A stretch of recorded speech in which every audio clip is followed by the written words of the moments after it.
Hi guys, we are here with house music DJ of House Gallery, Adam Francesconi. Now that is such an interesting last name. Would you happen to know the origin of it? Well, it goes back to my dad's side of the family. His side of the family was from San Marino, which is a very small country inside of Italy. That's interesting that you know. You probably get that all the time. Well, it's usually like, how do I say it? And it's just very long. All right, so let's go ahead and jump right into it here. I want to know, do you remember the actual moment that you decided you wanted to be a DJ? Around what age was that for you? Don't really remember the moment a lot, but maybe around 98, 99, I just was really interested in like seeing DJs and this new kind of music. So going to raves and such, it was just always interesting. So I bought like these, with a friend, Gemini 500 turntables, which are really hard to mix on. They were just a wreck, but you had to like concentrate very hard. So every day we would just work on it.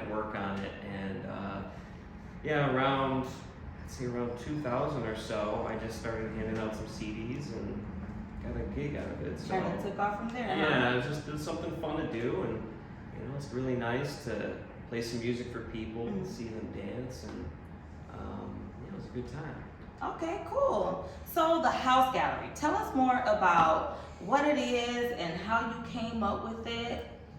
That started with a friend, Jay Ramsey. We were playing at Proof Lounge, and the name kind of came about because I was doing a radio show at CJAM over in Windsor called the Rhythm Gallery.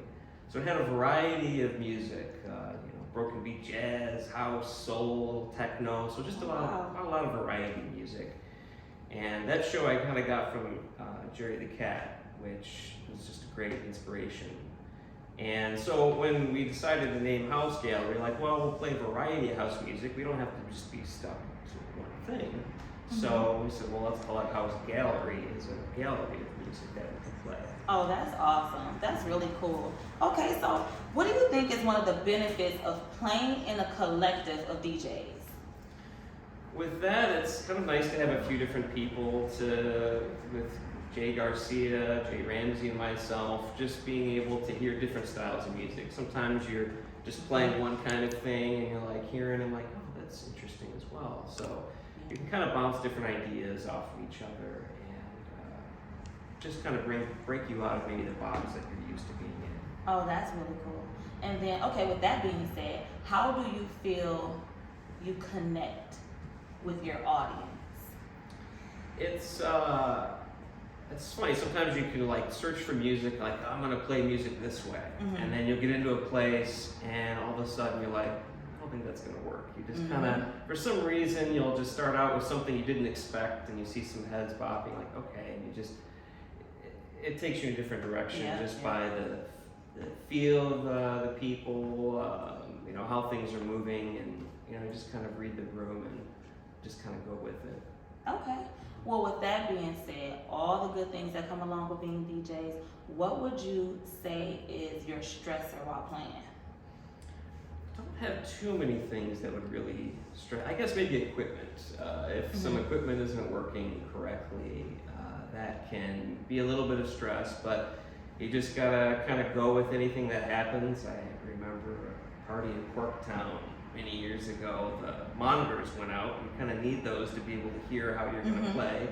So I used to practice just playing in my headphones. So just switch to that way, and so you just kind of roll with how things happen. It may not be how you want it, but you kind of just have to just kind of roll with things. Okay. So if you could give me one word that would describe you, what would the one word be? I don't know the word all that well, but maybe some people say smooth. I like to just play laid back, smooth house music. I'm not very flashy when I play, but I just like to make smooth mixes and just kind of let the music talk. Okay.